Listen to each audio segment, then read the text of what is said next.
भगवान बुद्ध आत्मज्ञान की खोज में तपस्या कर रहे थे। उनके मन में विभिन्न प्रकार के प्रश्न उमददास रहे थे। उन्हें प्रश्नों का उत्तर चाहिए था, लेकिन अनेक प्रयासों के बाद भी उन्हें सफलता नहीं मिली। वे आत्मज्ञान की प्राप्ति के लिए कठोर तपस्या करने लगे। अनेक कष्ट सहन किए, कई स्थानों की यात्राएं की, परंतु जो समाधान उन्हें चाहिए था वह उन्हें मिला नहीं। एक दिन उनके मन में कुछ निराशा का संचार हुआ। सोचने लगे, धन, माया, मोह और संसार की समस्त वस्तुओं का भी त्याग कर दिया, फिर भी आत्मज्ञान की प्राप्ति नहीं हुई। क्या मैं कभी आत्मज्ञान प्राप्त कर सकूंगा? मुझे आगे क्या करना चाहिए? इसी प्रकार के अनेक प्रश्न बुद्ध के मन में उठ रहे थे। तपस्या में सफलता की कोई किरण दिखाई नहीं दे रही थी और इधर बुद्ध ने प्रयासों में कोई कमी नहीं छोड़ दी थी।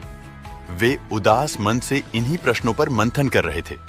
इसी दौरान उन्हें प्यास लगी। वे अपने आसन से उठे और जल पीने के लिए सरोवर के पास गए। वहां उन्होंने एक अद्भुत दृश्य देखा। एक गिलहरी मुंह में कोई फल लिए सरोवर के पास आई। फल उससे छूटकर सरोवर में गिर गया।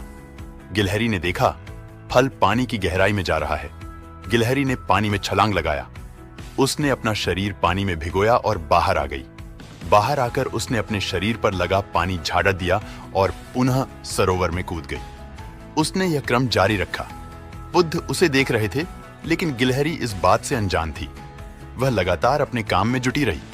बुद्ध सोचने लगे, यह कैसी गिलहरी है? सरोवर का जल यह कभी नहीं सुखा सकेगी। लेकिन इसने हिम्मत नहीं हारी। यह पूरी शक्ति लगाकर सरोवर को खाली करने में जुटी है। अचानक बुद्ध के मन में एक विचार का उदय हुआ। यह तो गिलहरी है, फिर भी अपने लक्ष्य को प्राप्त करने में जुटी है। मैं तो मनुष्य हूं। आत्मज्ञान प्राप्त नहीं हुआ तो मन में निराशा के भाव आने लगे। मैं पुनः तपस्या में जुट जाऊंगा। इस प्रकार महात्मा बुद्ध ने गिलहरी से भी शिक्षा प्राप्त की और तपस्या में जुट गए। एक दिन उन्हें आत्मज्ञान प्राप्त हो गया और वे भगवान बुद्ध हो गए। आप लोग भी एक दो बार प्रयास करके जब विफल हो जाते हो